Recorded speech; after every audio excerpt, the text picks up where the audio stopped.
Looking to provide your school or organization with high-quality audio products at affordable prices? Andreas Communications specializes in designing microphones, headsets, USB adapters, webcams, and more to ensure online reliable communication. Their EDU series of products are built to withstand the rigors of classroom usage. Andreas Communication partners with iTutor to provide an exclusive discount for Learning Can't Wait listeners of 40% off their noise-canceling headsets.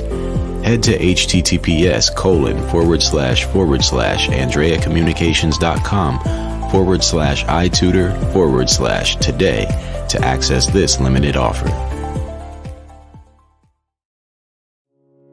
IPEVO is making online learning simple for educators and students alike. Their affordable and lightweight document cameras let teachers simply plug and play to share anything: homework, live demos, PowerPoints, videos, and more from anywhere.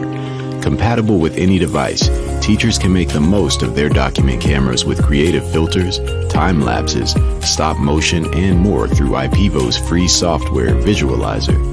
IPEVO and iTutor have partnered to provide a 20% discount to all Learning Can't Wait listeners. Visit ipevo.com/iTutor to upgrade your technology today.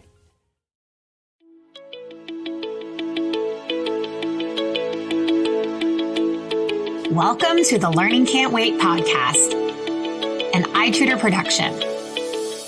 At iTutor, our vision is to ensure every child has access to education, regardless of circumstance. Each episode, we will be joined by pathfinders within and around the education space, who are bringing about transformational change on behalf of deserving students. I am your host, Haley Spira-Bauer. Welcome back, everybody, to the Learning Can't Wait podcast. I am so excited for today's panel. It is a fun story of how this panel came to be, which I'll tell in just a moment. But today's panel is an advocacy episode. Advocacy from three corners of the education space, starting with Mohan Sivaloganathan, the CEO of Our Turn. Hi, Mohan. Welcome. Hi, thanks for having me. So glad to have you. We also have Tafshier Cosby, the Senior Director of Organizing and Partnership for the National Parents Union. Welcome, Tafshier. Hi, Haley. Thanks for having me. Welcome back. Welcome back.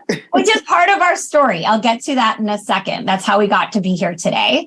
And last but certainly not least, we have Evan Stone, the co-founder and co-CEO of Educators for Excellence. Welcome, Evan.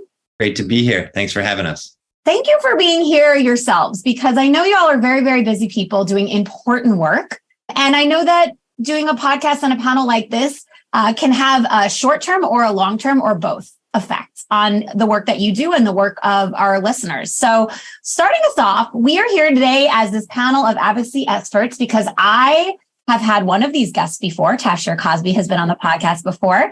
And I asked for recommendations of folks to join. And during that recommendation period, Tafshier recommended Mohan. And I was separately meeting with Evan Stone about coming on the podcast. Evan and I crossed paths in the early days of our education careers. And it became very crystal clear to me that the three folks who I had no idea other than Mohan and Tafshier knew each other would be a fantastic panel of experts talking about advocacy through different lenses. So I want to start us off and get us a little deeper into those lenses. I'll start with you, Mohan. First question I ask our guests is, how did you come to be the professional and personal version of yourself? Well, thanks for that question, Haley. And again, it's always an honor to share space with Evan and Tafshier, who are two leaders who I admire deeply. I'd say that my personal and professional journey is one where for a long time, I thought I knew exactly who I was, and yet I was very much in this process of learning. It was an odyssey at the same time, and there were many highs and lows on that. I'm the son of immigrants from Sri Lanka who came to the country poor, but just had a dream to be able to make it, to be able to provide stability for myself and for my sisters. Now, in many ways, I think that immigrant experience means you work hard, you just show up, and hopefully the rest will take care of itself. And I think in many ways, I subscribed to that type of idea, when I was in middle school, high school, college, even when I started my career. But then over and over again, I realized, wait a second, there's something that isn't quite true about this. I feel like I keep being isolated. I feel like in so many ways, there's something that's wrong with me. in this journey, I keep winding up in these situations where I'm butting heads with people in power, whether it's a boss or it's a teacher or other folks who I might work with.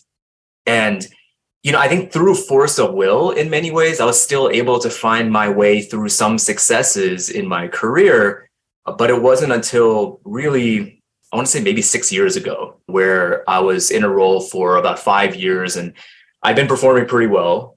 We launched some pretty exciting initiatives in the human services space, and it was time for me to transition into my new role and this next step in my career and out of the organization. And I remember talking to another senior leader in the organization as, I was kind of in my final week, and he's somewhat of Nigerian descent. He's an immigrant.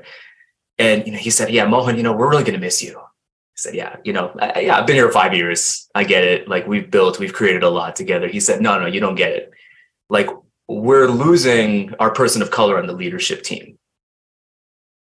And I just kind of I paused and took that in. And I realized that for so much of my life, I was almost hiding parts of my identity. I was trying to show up and trying to be an advocate, but so much of it wasn't intentional. So much of it, I was pushed to just work hard and to just assimilate without really leaning into who I am, what I represent, and then the obligation that comes with that. Because in that type of role, I was literally the man of color on the leadership team. And it was an organization of 1,000+ people, and over 75% of them were people of color. Many of them came from the communities that we were actually trying to serve through human services work. And so that was a big pivot point for me when it comes to my personal and professional journey of recognizing the obligation that I do have as a son of immigrants, as a man of color, as someone who needs to be an ally for the next person that might step through the door. And that's something that I hold and I cherish in my role at Our Turn, recognizing that I do work with young people of color. I work with folks from underserved communities, and I have this role to pave the way in the playing field so that the next person who comes through, they can lean more into their identity. They can lean more into their power. They don't have to feel like they have to trap certain aspects of their identity the way that I felt for the majority of my life. So that is essentially the journey that has brought me to who I am and where I am today. Well, Mohan, I appreciate your vulnerability in sharing that story. I think it is a very powerful story, and hopefully one that others listening can either be inspired by or connect with or be motivated by, just the way that you have really found your true calling, the passion that drives you to do this work at Our Turn. And I'm excited for you to dive a little bit deeper into what that work is and how your own story resonates with the practice that you have on a daily basis. All right, Tafshier, I'm going to turn it over to you. How about you? How did you become the personal and professional version of yourself? Oh, well, let's see. Let's start from the beginning. So for me, really, this personal and professional journey started as a teenager. It started as a pregnant teenager, actually, who was in a high school that was high performing. I had the great success of being part of a vocational technical high school that was really working towards making sure that high school students in underserved communities received education. We received CTE. So I actually got into a computer technology program at the time, and I'm about to date myself. We were learning how to program COBOL and C and C++. That was groundbreaking things back then in the 80s, y'all. It was a very high performing school. And, as a pregnant teenager, they did not subscribe to supports that, pregnant teenagers needed at the time. So their suggestion to my mother at the time was to send me to a low performing school where other pregnant teenagers actually went to. Mm-hmm. So my mother, being who she was, an advocate, a mom who didn't take no for an answer, she advocated for me. She advocated for me to stay in the school. She advocated for me to go on class trips, to be part of my class, and I graduated with my class, with my 1-year-old son in the audience waving at me. So I think for me, it started with just that moment where I saw my mother advocate for me, right? And in a space where she wanted to make sure that I received the best education possible by staying in that school. So, for me, once I had my son and my subsequent other children, it was natural for me to advocate for my children, right? I started to learn more about the educational system. Thankfully, here in New Jersey, we have lots of different options that I actually use for my children. My children have gone to traditional schools, traditional public, charter, magnet schools, private schools. So thankfully, I had those options for my kids. But I think for me, it really started from a space of knowing how to advocate by watching my mother and seeing her advocate for me. So advocating for my children came natural. But what I started to see in communities was, in Black and Brown communities, specifically the marginalized community, that I live in, was that other parents did not have this skill set. Other parents did not know how to effectively advocate for their children. There were lots of things that were happening in our communities, lots of things happening to children in education. So I wanted to be able to use what I had learned from my mother, use this innate skill to be able to show other parents how to do this. And it really snowballed into, me being the busybody mom at the school with the big mouth, showing up, everybody knowing me, joining into the PTAs and being like the Girl Scout mom, and just really showing other parents where their voices were important as an important stakeholder in education, and really where their voices are going to make the difference when it comes to decisions that are being made for their children. So I think joining the National Parents Union was just a natural progression, from where I started, being local, working on statewide education issues, working within my local charter district to kind of grow that network and help more families to have options. So it just kind of was natural for me to now move to this national level where we can make change and help other parents make change and really help other parents see where their voices are important in education.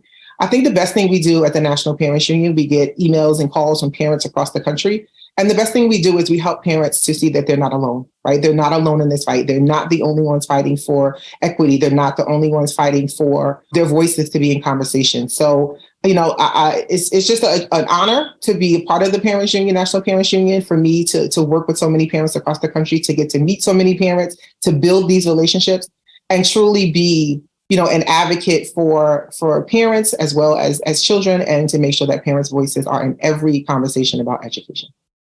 So often when I talk to leaders, they hear stories of folks who inspired them. And I can hear how your mother has inspired you and how you've taken her inspiration and really formed a whole path for yourself and for many other parents to know what advocacy means, know what advocacy looks like, and really be the best they can on behalf of their own children so they can achieve the educational opportunity that they deserve. So I really appreciate you sharing that story, Tafshier.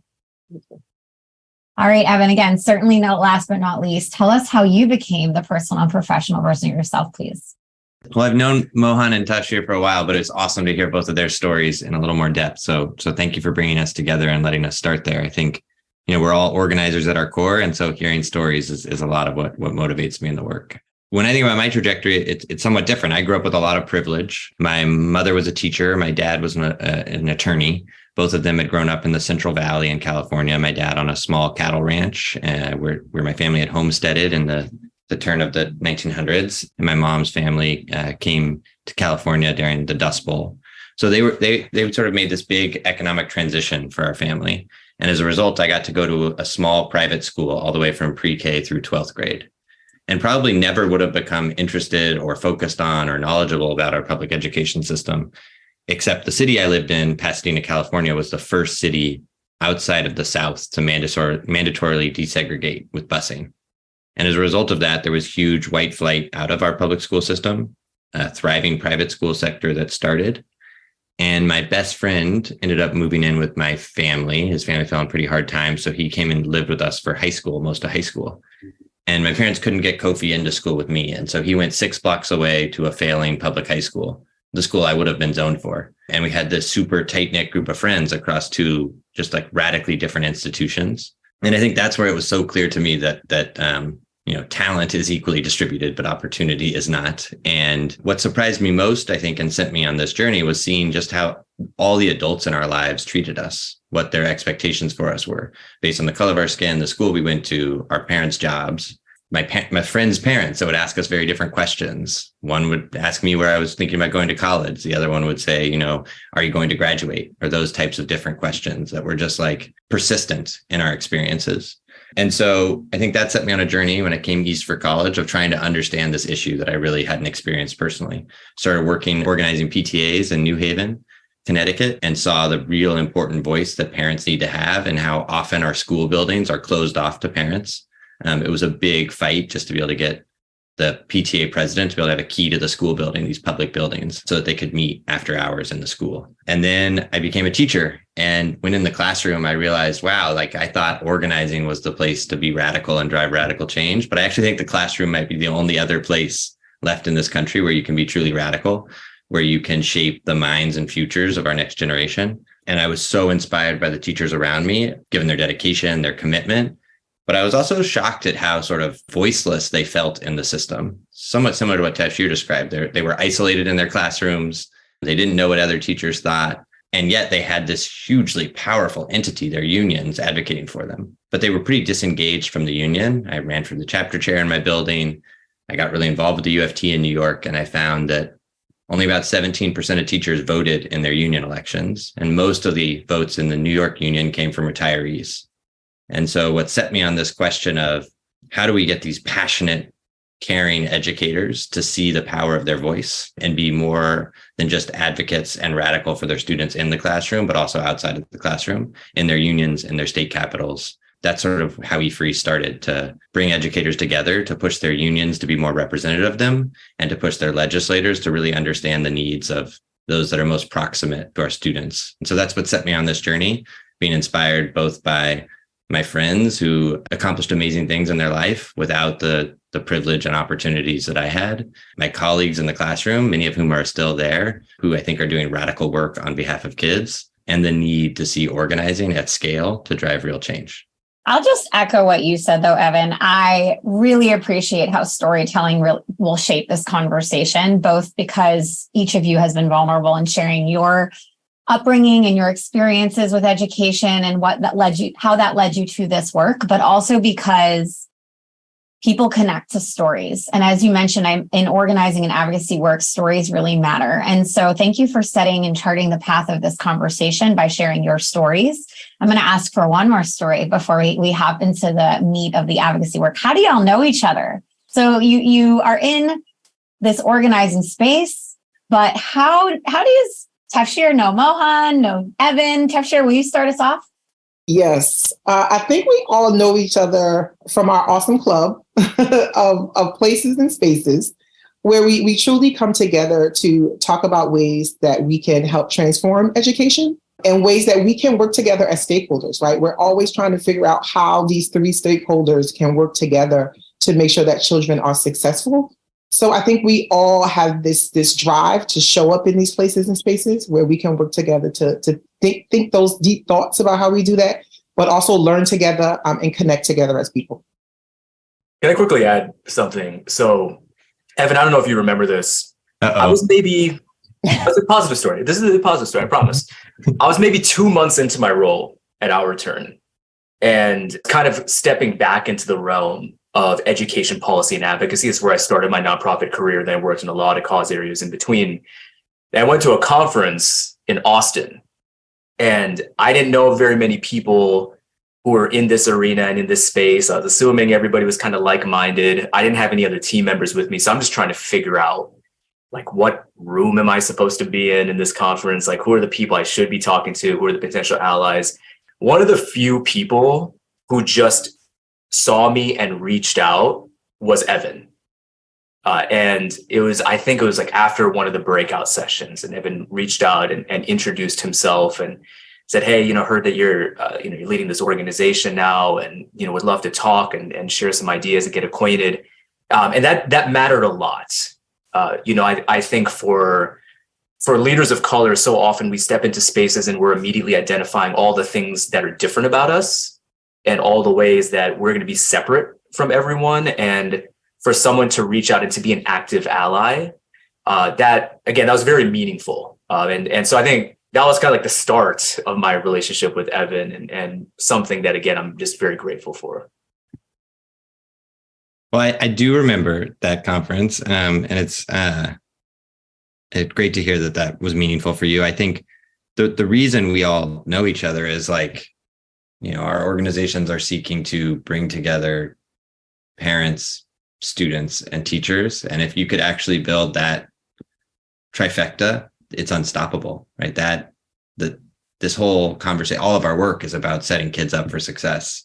And those that have just gotten out of our school system are best positioned to talk about both what worked and what didn't and what they need. And their parents are obviously their first and best and greatest teacher and advocate. And so I know that the most trusted voice to parents is the teacher too. And so how do we make sure that that partnership exists? And so if the three of us can work together, hopefully that sends a signal to what we believe is necessary for change. So I guess what I'm saying is it was all self-interest for me. I was just trying to get Mohan to like me and so we can work together. No, I'm kidding. But I think that trifecta is unstoppable when it comes together. And it's why I'm just in awe of the work of Our Turn and the National Parents Union. And both of their organizations, I think, have done hugely impactful work. And so it's just a pleasure to get to know them. Also in awe of you, Evan, and the work that you've done. I think it also for parents and teachers breaks down that and dispels that myth that parents and teachers don't want to work together, right? Like there's a myth out there that parents are against teachers.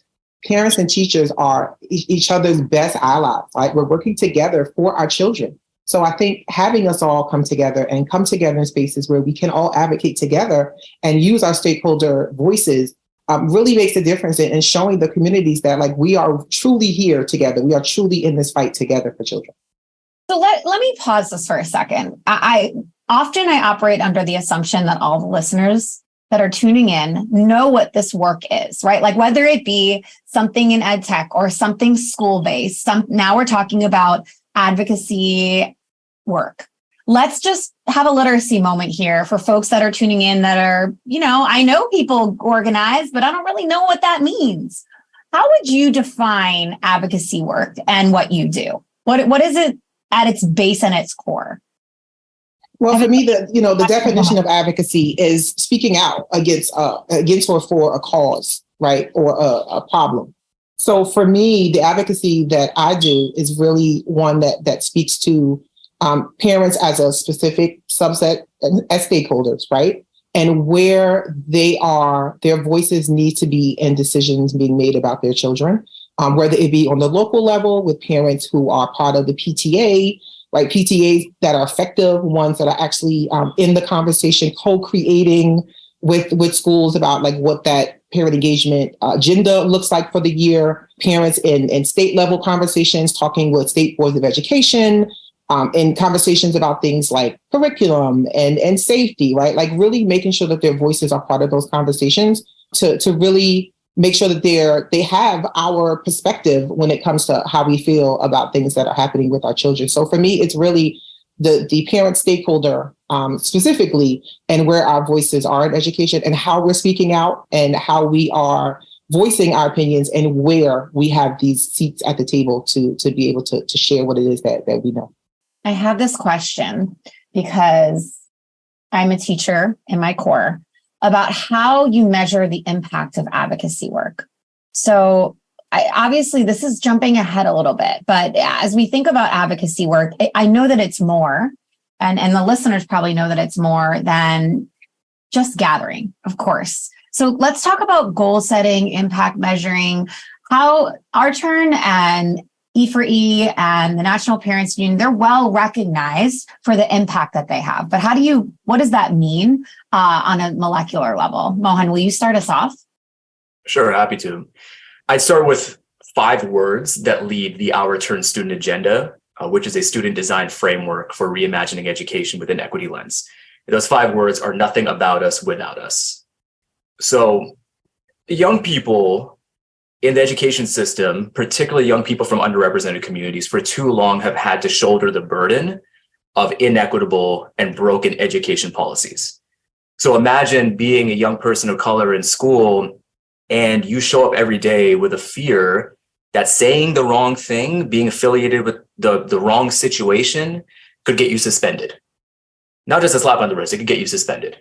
Imagine you don't see a single teacher who looks like you, who understands your cultural context and background for your entire K-12 experience.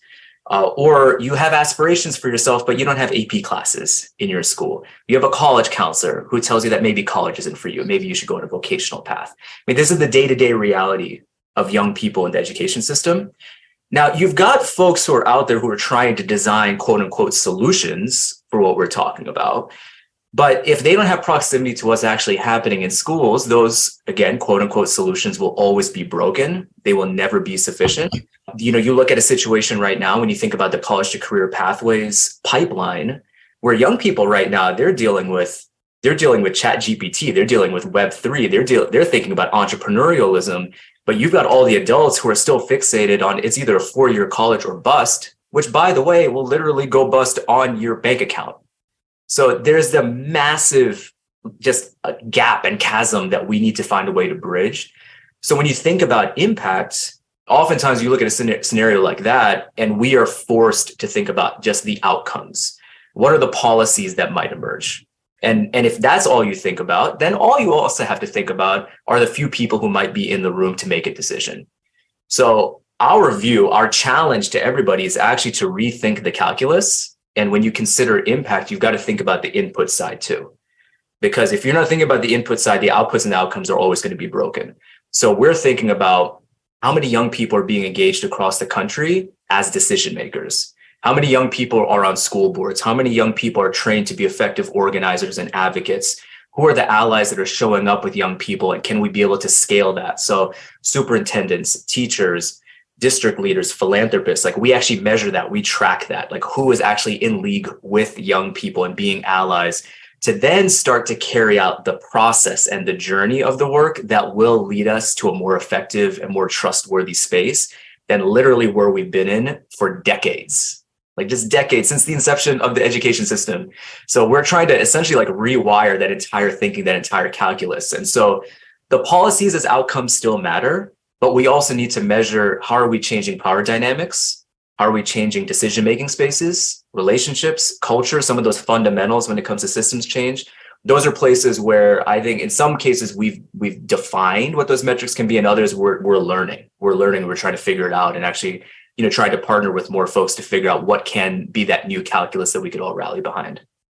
The call out there for input versus input as part of impact is a huge one. Evan, I'll let you jump in. Go ahead. No, I 100% agree with Mohan and the way he described it. We think about it as inputs, outputs, and outcomes, and what are the right measures across all of those. But maybe I can, like a small story that can paint a micro example of what Mohan just described.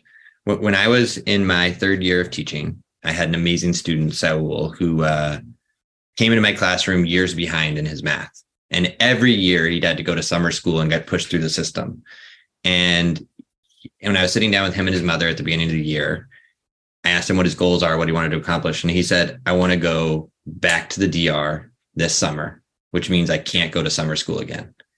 My family goes back and I have to stay here and do summer school, and I don't get to go back with my brothers. And so I made him a promise. All right, if you come to my after school program, if you come to my Saturday school program, like we're going to get you to pass this test. You're not going to have to go to summer school. Came pretty clear that he needed some extra time. He had some other needs. So we got him a 504. He had extra time on the test. He worked his tail off. He passed the test that year. He ran around the whole school telling everybody that he passed the test. His mom made empanadas for me and for everybody else. It was like a huge celebration. It was incredible. And he went back to DR, but shortly into my fourth year of teaching, he came back to my classroom and his face was streaked with tears because he said, I'm failing again. They won't let me have extra time. And he'd moved on to the middle school around the corner. So I said, no problem. I still have your form. At that point, we still put everybody's forms in these like big metal boxes and like shipped them back to the district. And so I took his form down to the middle school the next day and was waiting for the principal. Told the secretary in the building what I was there for. The principal came out after like an hour and just said, like, look, he's in middle school now. I can't do anything. Not all the other kids can wait. And I was like, this is his legal right. You need to give him extra time. Like, he can do this. Totally got blown off. So I was back at my school the next day, and my mentor teacher, Jen Lee, came in to talk to me, and she was like, what's wrong? I can tell you're upset. And I told her this story, and she said to me, what are you going to do about it? And I was like, I tried. Like, I'm not going to do anything. like, principal's crazy. And she was like, well, let's get Saul's third grade teacher and fourth grade teacher and his resource teacher and the para, and all of us will go over there. And so 2 days later, 12 of us walked over to that middle school, and the principal was an entirely different person. She was like, I didn't understand what you needed. Of course, we can accommodate Saul's needs. Those are his legal rights. Like, why didn't you just like say that to me last time? We immediately got into the room, And we left, and I was like, on cloud nine. I couldn't believe that like things had changed. But what was different were all the inputs, right? There was more of us that walked over together. The outputs, we showed up with like a clear goal and clear ask and got the meeting right away. And the outcome was the change that we wanted to see. And so when I think of advocacy, I think of that at a macro scale. I mean, the micro stories too, but advocacy is building the necessary power, the number of people that can't be ignored, can't be denied, can't be stopped, getting into the room that Mohan described. That's the output. We got these meetings in place. And the outcome is that then some change happens that brings more justice to our world and to our students and to our families. And so to me, that's what advocacy is in a nutshell. That is a powerful story. Truly. For me, it's the same, it's both of what Evan and Mohan talked about, those inputs, those outcomes. And the story, thinking about the story that Evan just described, like where do parents also fit in a similar story, right? Having to go to IEP meetings, not having the information, not knowing your rights as a parent, not knowing who's supposed to be there, not knowing what your child can actually, what the accommodations look like, right? Having more parents on school boards, having more parents on committees, right? Like making sure that their voices are there, for us thinking about the ultimate change of policy, right? Like how do we change these policies for students, for their outcomes, but how do we change even where parent voices fit into the inputs, thinking about how, at the bare minimum, just welcome parents into the building, right? Like that is a struggle across the country, really making sure that parents can just come into the door, right? And feel comfortable, because we know in our marginalized communities that, it's not always what people think about parents. All the time I get questions. The number one question I get from folks is like, how do you get parents to come into schools? And I always say, welcome them in. That's first, like actually make them feel welcome to come into the school building.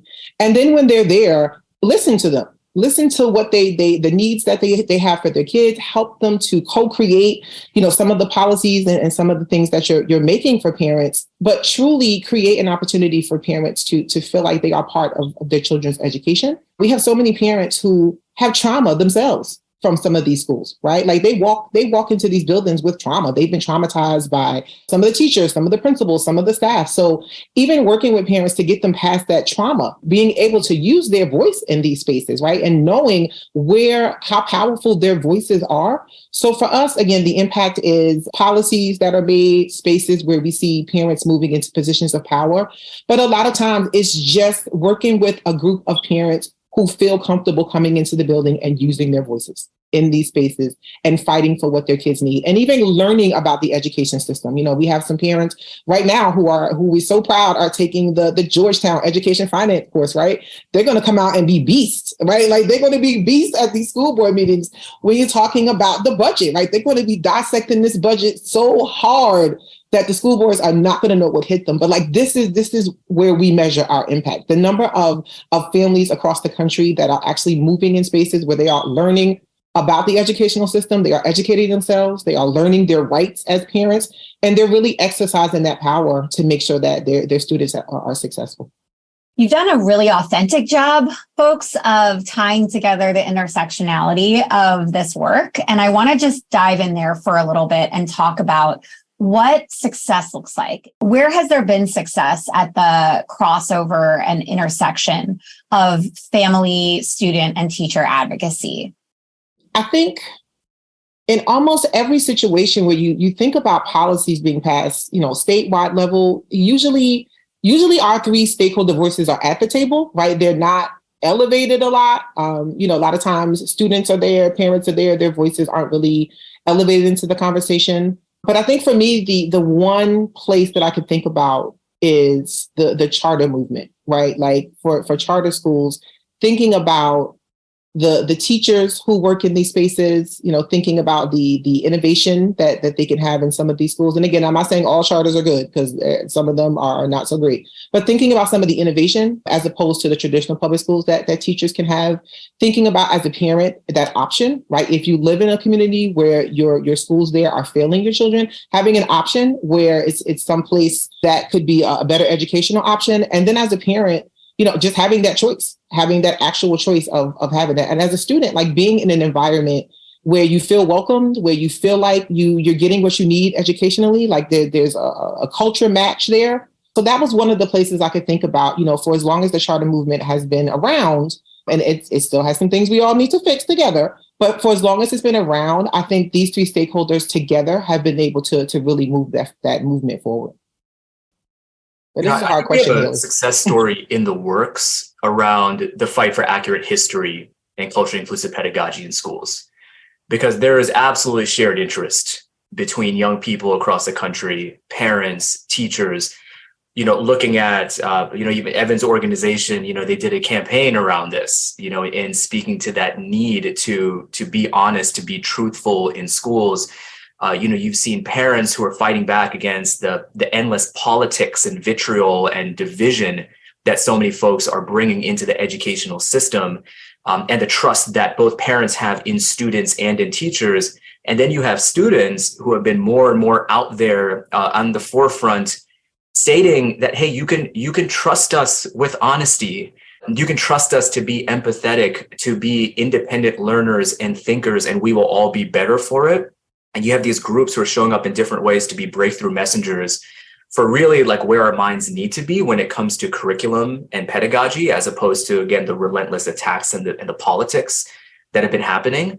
And I say it's a work in progress, because I think we've identified the unity in purpose and in messaging.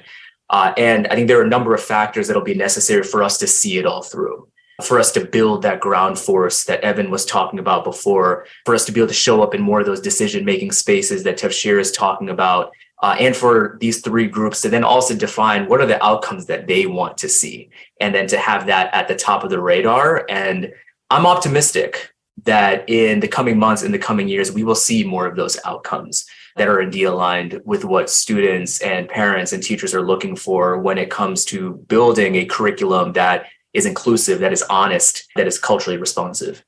I agree with everything that's been said. I don't have much to add. I think the issue of honest, culturally relevant curriculum is a core through line for all of our organizations. But maybe the one thing that could build on this is, I think there's a lot of people and a lot of organizations that seek to divide. To Tafshier's point earlier, she said lots of people think teachers and parents are opposed and fighting each other. I don't think that's true.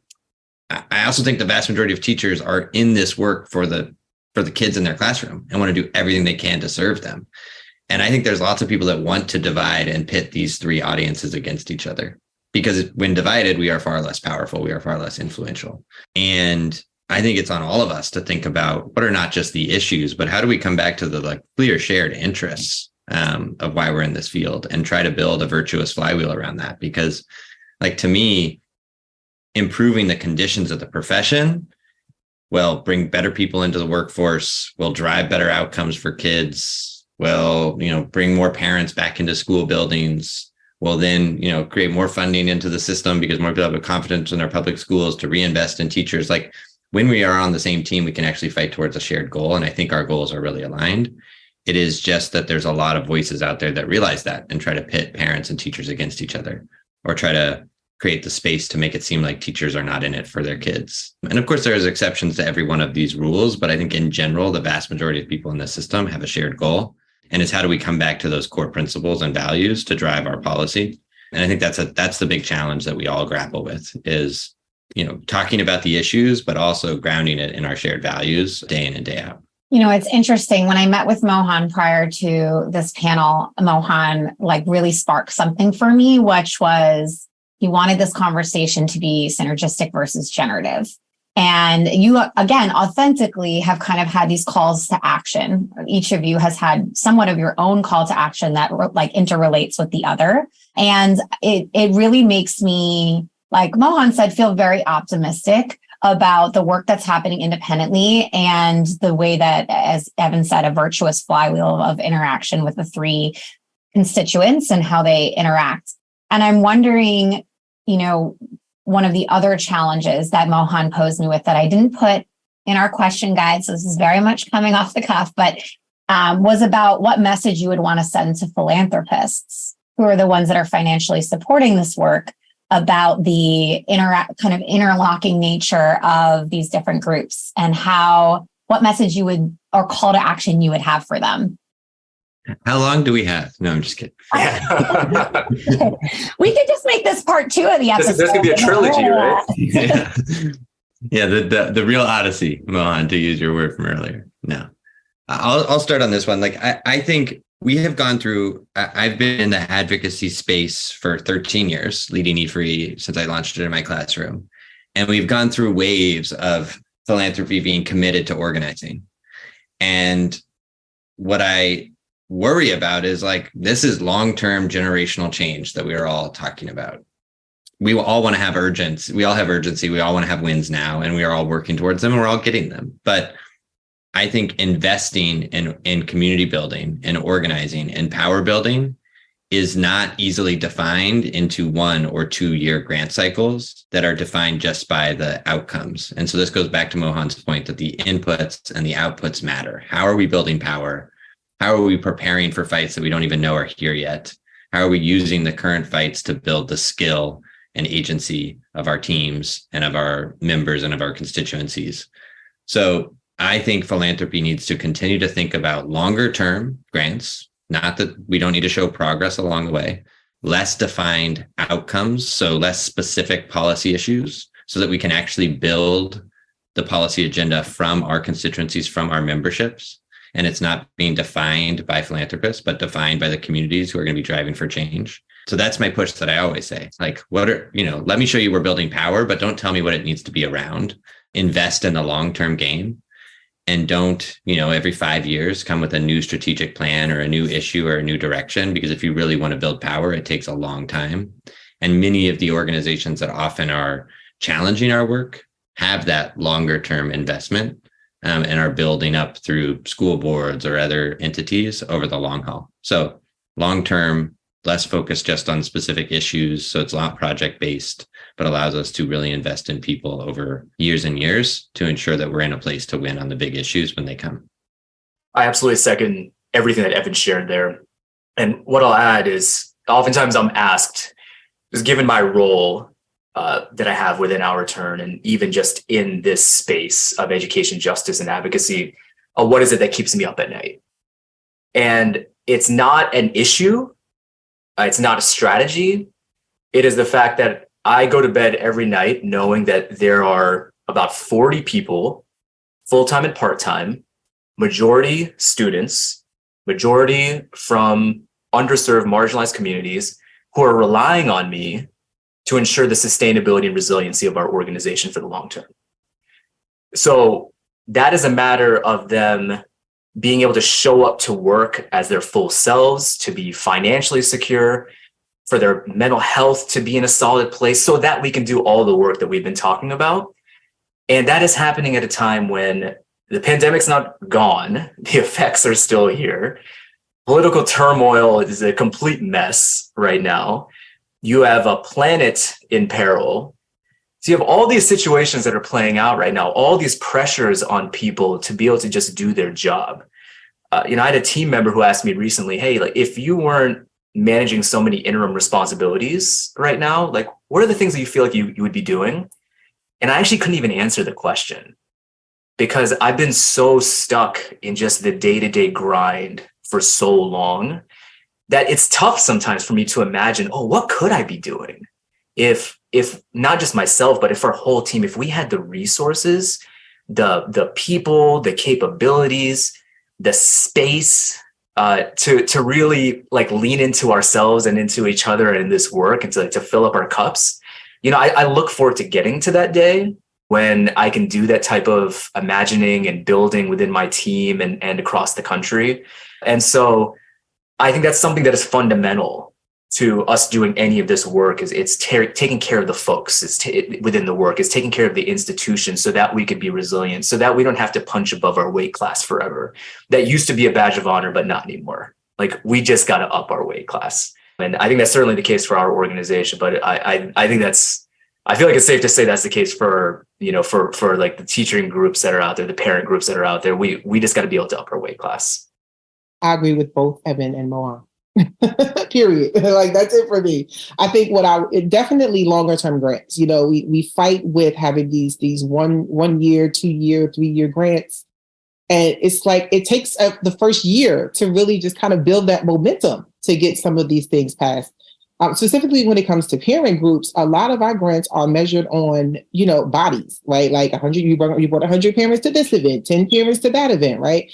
It's like we need longer time to qualitatively work with these families to get them to a point where they are in these positions of power, right? Like we can't have one conversation with them, they show up for an event and like, yes, we're all in, we're going to run for school board, right? Like, so really having that time to build these relationships and work with parents to give them information to help them activate themselves as effective advocates in their community is where we need the money. And then also for us, we want to pay parents, right? And when we say that to people, they think that we're paying people to do a thing that is outside of their best interest, right? Like we're paying them to say the things that they were going to say anyway, right? For their kids. They're going to say these things for the kids. But parents have to take their time out sometime, right? They have competing interests and things that they have to do. So we are always trying to figure out how do we build in paying parents for their time that they're spending. And a lot of times we do get pushback for that, where it's like, oh, you're just paying parents and you're putting words in their mouth, which is the farthest thing from the truth.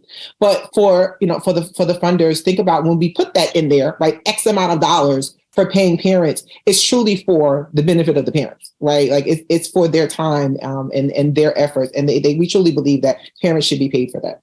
Well, Mohan, thank you for prompting that question. I'm really glad I asked it. I think it definitely gives perspective to folks who don't understand the organizing space well, some of the challenges that the work that you come across doing the work. For my final question, I always ask guests, what advice would you give a teacher starting their career? Or I pivot it if it's a different audience. So for you, I'm going to pivot that question. What advice would you give an organizer starting their career? I'll start backwards order because I started with Mohan first. For a lot of these questions, I'll start with Evan. I think I would say three things. Like, the key to organizing is really active listening. So learn how to actively listen. Learn how to listen, not just for the words that people are saying, but the messages that are underneath them. Learn how to listen based on how they are speaking and how they are engaging. Because organizing is about finding the things that they are deeply, deeply passionate about and connecting that to the work that you're doing, because that's what will motivate people, not just things they care about, but the things that they feel deeply in their core and in their soul. The second thing is probably like go find an organization that has some great organizers, because it is a craft that takes time and you need coaching and you need advice and you need to watch how other people operate in spaces. So there's amazing organizations. We're talking to several of them right now. And so I think thinking about the organization where you can go and seek mentorship. The key to organizing is moving yourself to a place to realize that it's not about you at all, and that your goal is to delegate all the power that you have to others. And that's how you build their skill and capability to drive work long beyond you. So we often talk about organize yourself out of a job. There's a lot of work to do, so you're not going to do that very soon. So it's going to take you decades and decades to do that. But I do think, in most professions and most things, we center ourselves, and organizing is about decentering yourself. To provide space and a platform for others and giving them skills. And I think that's a really hard thing it's a very easy thing to say and to talk about, and a really hard thing to do. And I think it's the thing that most organizers need to want to do going into the work and know that's an aspect of it. So those are maybe three things I would say, but I didn't think much about this question. So I'm sure Tafshier and Mohan can build on that. I agree with those three things, especially the part about this is not about us. This is about the families we support. This is about the children across the country we support. I say that all the time. Did not join the parent union or build this parent union for me. This is definitely about the parents that we work with across the nation. The advice that was given to me, I've been an advocate for, I would say, a good 25 years now. But when I used to work in corporate America for a long time. But when I wanted to do this job, full time as a full time thing, the advice that was given to me was don't do it. Like that was really the advice. And I was like, no, don't say that. So along with the 3 points that Evan talked about, I always suggest to advocates and organizers, and especially the folks on my team, shout out to the OP team, we just talked about this yesterday, is radical rest.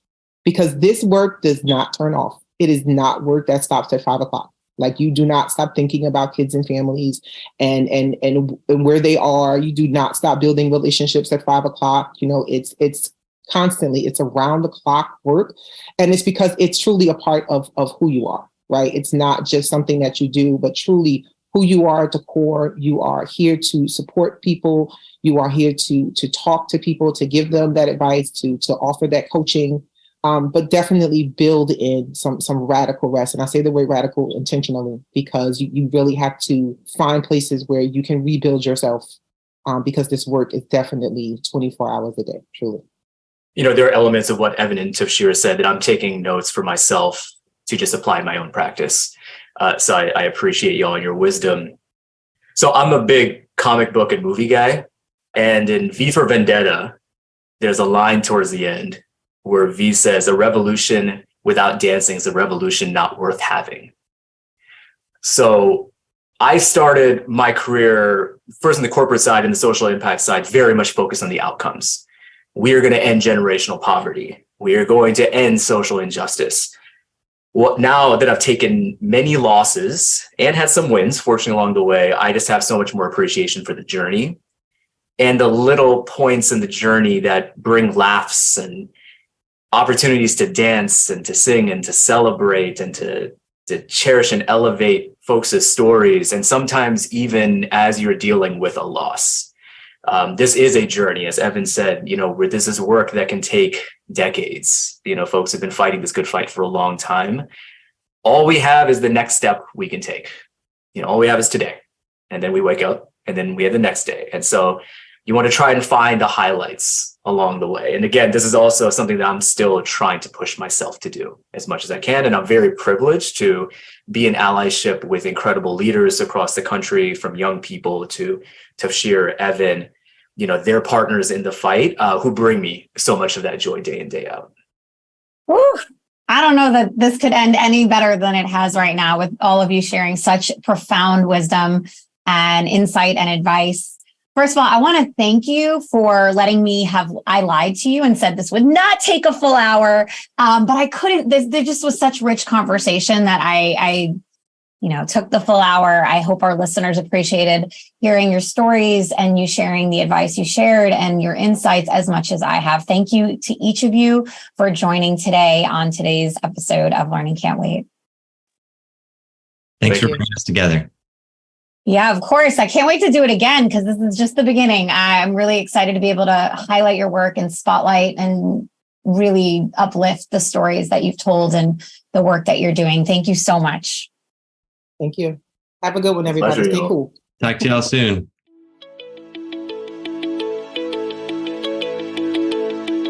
Thanks for listening to the Learning Can't Wait podcast.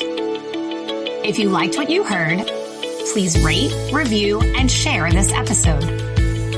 Be the first to know when we have a new episode by subscribing wherever you listen to podcasts. If you'd like to be a guest on the show or have a suggestion for an episode, email us at podcast@itutor.com. Grow your teaching staff with just one click. iTutor partners with state licensed teachers from across the U.S. to help schools provide additional instruction to students. Whether you need them part-time or full-time, our educators are standing by to get you started right away. Head to itutor.com to learn more.